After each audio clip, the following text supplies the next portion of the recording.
Assalamualaikum warahmatullahi wabarakatuh. Perkenalkan, saya Mahdania Tunggal Dewi. Kali ini saya akan melakukan simulasi praktik cyber counseling. Sebagai pengantar, saya akan menjelaskan sedikit tentang cyber counseling.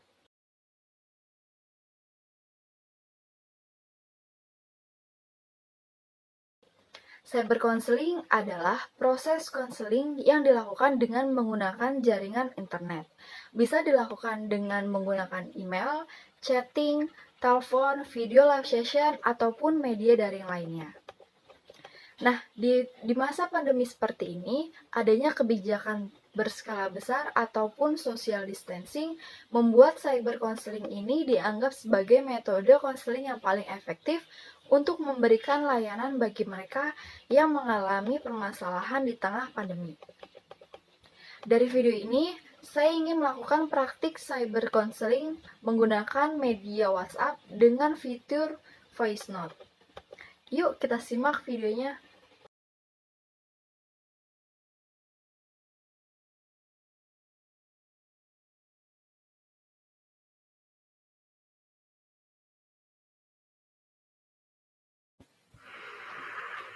Assalamualaikum, selamat siang. Perkenalkan, saya Caca yang sebelumnya sudah mengirim email untuk melakukan konseling via WhatsApp.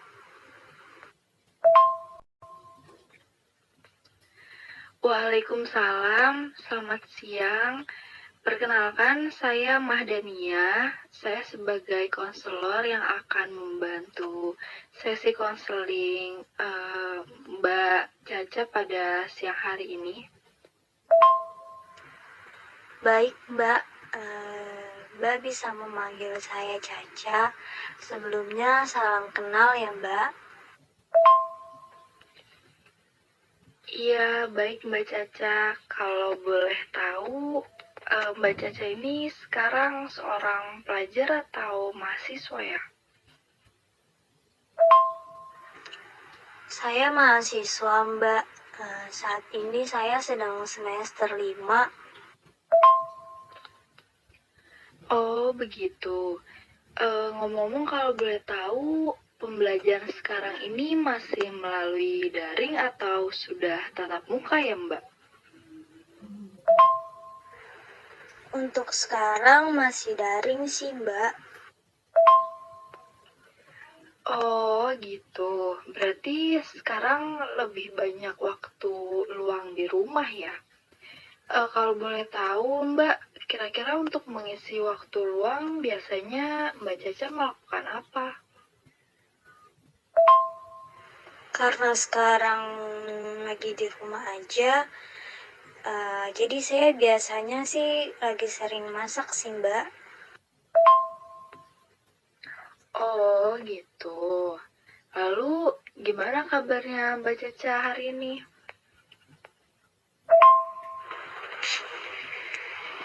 Untuk belakangan ini sih saya lagi ngerasa kurang baik sih, Mbak. Apalagi di tengah masa-masa pandemi sekarang, saya jadi ngerasa banyak banget gitu masalah yang datang, sampai bikin gelisah, terus khawatir sampai cemas gitu sih, Mbak. Oh, gitu. Jadi, apa ada yang bisa saya bantu? Iya, jadi begini, Mbak. Karena sekarang sedang masa pandemi COVID kayak gini, jadi terkadang tuh saya ngerasa stres banget buat ngadepinnya. Karena saya ngerasa ada banyak masalah yang datang gitu kan, Mbak. Nah, namun kadang saya tuh nggak bisa ngeluapin rasa stres saya gitu untuk cerita ke orang-orang gitu. Saya sungkan untuk cerita ke orang-orang. Nah, terus saya disarankan untuk melakukan konseling dengan tenaga profesional dari lembaga ini, Mbak. Oke, baik Mbak Caca. Terima kasih sudah mau bercerita dan melakukan layanan e-counseling di lembaga kami ini ya.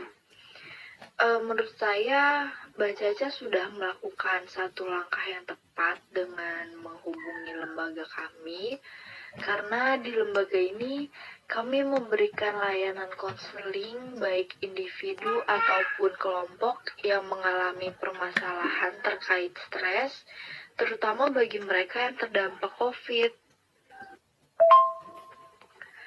Sebelumnya, saya akan menjelaskan mengenai sistem pelayanan konseling yang akan diakses oleh Mbak Caca ya. Jadi, kegiatan konseling ini akan diawali dengan mengisi data yang dibutuhkan serta mencatat ringkasan kasus yang dialami oleh Mbak Caca. Nah, namun Mbak Caca jangan khawatir ya, karena pengisian data-data ini hanya dilakukan untuk keperluan konseling saja dan hanya diketahui oleh saya selaku konselor dari Mbak Caca. Selain itu, saya juga terikat dengan kode etik sehingga saya selalu menerapkan asas kerahasiaan di setiap sesi konseling. Jadi, Mbak Caca tidak usah khawatir ya kalau data-datanya ini akan disebarluaskan. Setelah itu, jika Mbak Caca setuju dan mau melanjutkan sesi konseling ini, maka kita akan menyusun kontrak pertemuan. Jadi, sesi konseling ini akan dilakukan selama kurang lebih 30 menit ke depan melalui fitur voice note. Nah, jika Mbak Caca keberatan terkait waktu, bisa kita kurangi atau kita sesuaikan dengan kebutuhan Mbak Caca. Jadi, bagaimana Mbak Caca? Oh baik, kalau begitu Mbak, saya setuju dengan apa yang Mbak Mada jelaskan tadi. Oke, kalau begitu.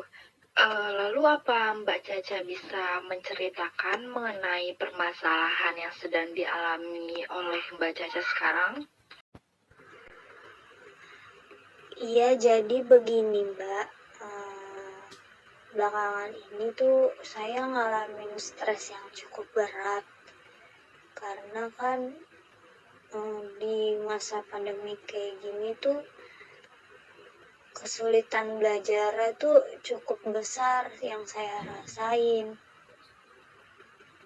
Di perkuliahan saya tuh tugasnya tuh cukup banyak yang diberikan oleh dosen. Nah, sedangkan untuk deadline itu sangat singkat untuk dikerjakan gitu. Dan selama pembelajaran daring ini pun saya juga merasa nggak efektif dalam melakukan pembelajaran. Jadi kayak untuk memahami materi yang disampaikan itu saya tidak mampu dengan baik gitu. Nah, selain itu juga untuk metode pembelajaran daring ini kan menggunakan kuota ya Mbak, itu juga cukup boros Mbak, karena kan dalam sebulan saya menghabiskan sekitar 250.000 ya Mbak untuk membeli kuota. Jadi saya cukup agak kesulitan gitu untuk mengatur keuangan. Biasanya juga sebelumnya saya tidak pernah mengeluarkan uang sebanyak itu jika untuk membeli kuota saja Mbak gitu. Nah, di sisi lain juga saya merasa prihatin gitu dengan kondisi ekonomi orang tua saya Mbak. Saat ini sedang menurun kan akibat nggak bisa berjualan karena efek dari pandemi ini. Untuk bertemu dengan orang-orang itu terbatas. Seperti itu sih Mbak.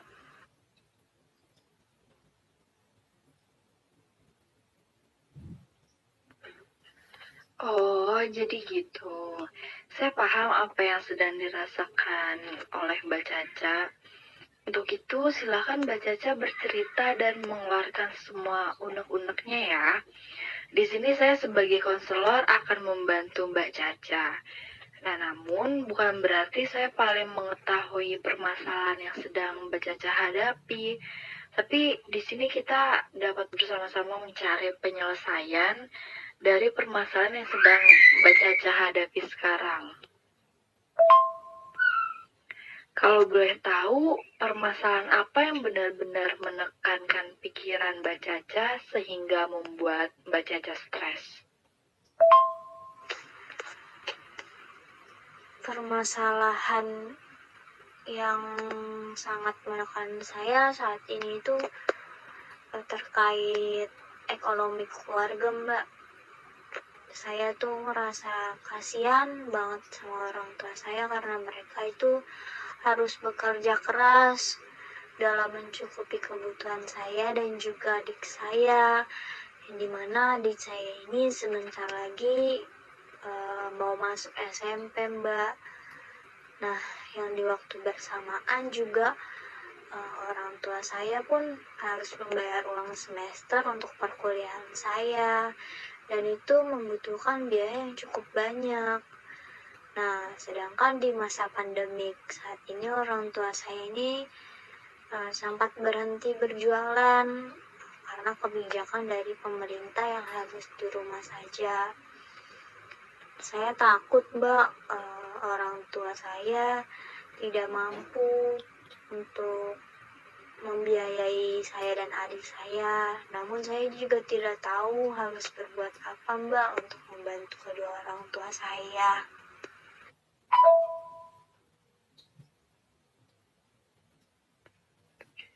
Baik, di sini saya turut prihatin atas kondisi Mbak Caca ya. Dan saya juga memahami apa yang sedang Mbak Caca rasakan sekarang. Jadi di sini Mbak Caca merasa kasihan dengan orang tua Mbak Caca karena harus berusaha mencukupi kebutuhan Mbak Caca dan adik. Sedangkan di masa pandemi ini orang tua Mbak Caca mengalami hambatan karena kebijakan pemerintah yang ada. Sehingga membuat orang tua Mbak Caca tidak dapat berjualan. Mbak Caca juga merasa takut jika orang tua tidak mampu membayar uang kuliah Mbak Caca dan juga biaya masuk SMP adik Mbak Caca. Dan hal ini yang menjadi pikiran dan membuat Mbak Caca stres. Apakah benar begitu, Mbak? Iya, Mbak Mahda, benar. Saat ini itu yang menjadi beban pikiran saya. Oke, baik. Kalau boleh tahu, apa Mbak Caca hanya 2 bersaudara? Iya, Mbak, betul. Saya anak pertama. Apa di dalam keluarga Mbak Caca hanya orang tua saja yang bekerja? Iya, Mbak, betul. Saat ini hanya orang tua saja yang bekerja. Oh iya, di sini saya mulai paham. Beban menjadi anak pertama seakan membuat Mbak Caca ini memiliki rasa tanggung jawab untuk dapat membantu keluarga pada situasi sulit seperti ini.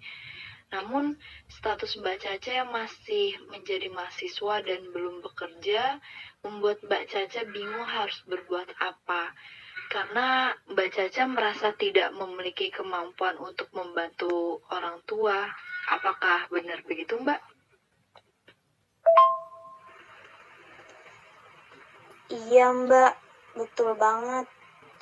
Terkadang saya pun juga suka nyalahin diri saya, Mbak, karena saya nggak bisa berbuat apa-apa buat bantuin orang tua saya. Dan saya sekarang malah jadi beban buat orang tua saya, Mbak.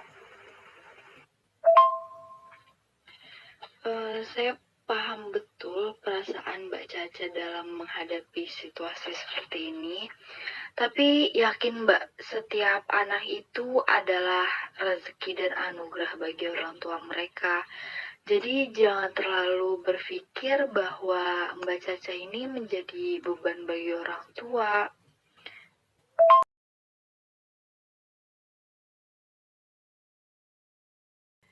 Dan maaf sebelumnya Mbak, apakah Mbak Caca sempat terfikirkan mencari pekerjaan sampingan?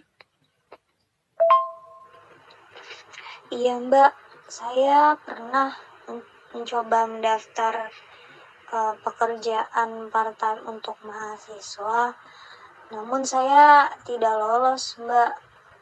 Saya tuh juga sebenarnya orang yang pemalu Mbak, jadi untuk berkomunikasi dengan orang baru itu cukup sulit, dan untuk skill komunikasi saya tuh juga kurang bagus Mbak.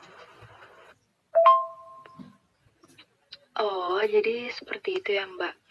Tidak apa-apa Mbak, menurut saya Mbak Caca ini hebat loh, karena masih mau memikirkan orang tua dan berusaha membantu mereka dengan mencari pekerjaan sampingan. Karena saya rasa nggak semua mahasiswa tuh punya pemikiran seperti itu. Dan kalau nggak salah di awal tadi, Mbak Caca sempat bilang Mbak Caca ini lagi suka memasak ya. Kalau boleh tahu, apa Mbak Caca pernah mencoba memanfaatkan hobi Mbak Caca ini untuk mencari tambahan uang? Kalau soal itu saya belum sempat kepikiran sih Mbak. Mungkin kalau Mbak mau, saya rasa Mbak Caca bisa memanfaatkan keterampilan memasak Mbak Caca ini untuk membuka usaha kecil-kecilan. Ya mungkin bisa membuat makanan lalu dijual secara online. Berhubung kan sekarang juga masih melakukan pembelajaran secara daring ya Mbak. Jadi saya rasa Mbak Caca bisa memanfaatkan waktu luangnya untuk menjalankan usaha ini tanpa mengganggu waktu kuliah Mbak Caca. Selain itu, saya rasa usaha ini tuh cocok untuk Mbak Caca yang tadi sempat mengatakan bahwa Mbak Caca adalah orang yang pemalu, lalu tidak terlalu nyaman untuk berbicara atau menghadapi dengan orang baru gitu. Jadi mungkin Mbak Caca bisa memanfaatkan keterampilan Mbak Caca ini untuk sebagai alternatif solusi dari permasalahan terkait finansial yang Mbak Caca alami sekarang. Dan untuk terkait keputusannya, apakah Mbak Caca ingin melakukannya atau tidak, itu kembali lagi ke diri Mbak Caca ya. Karena di sini saya hanya membantu Mbak Caca untuk bersama-sama mencari solusi atas permasalahan yang sedang Mbak Caca hadapi. Tapi keputusan itu kembali ke Mbak Caca lagi.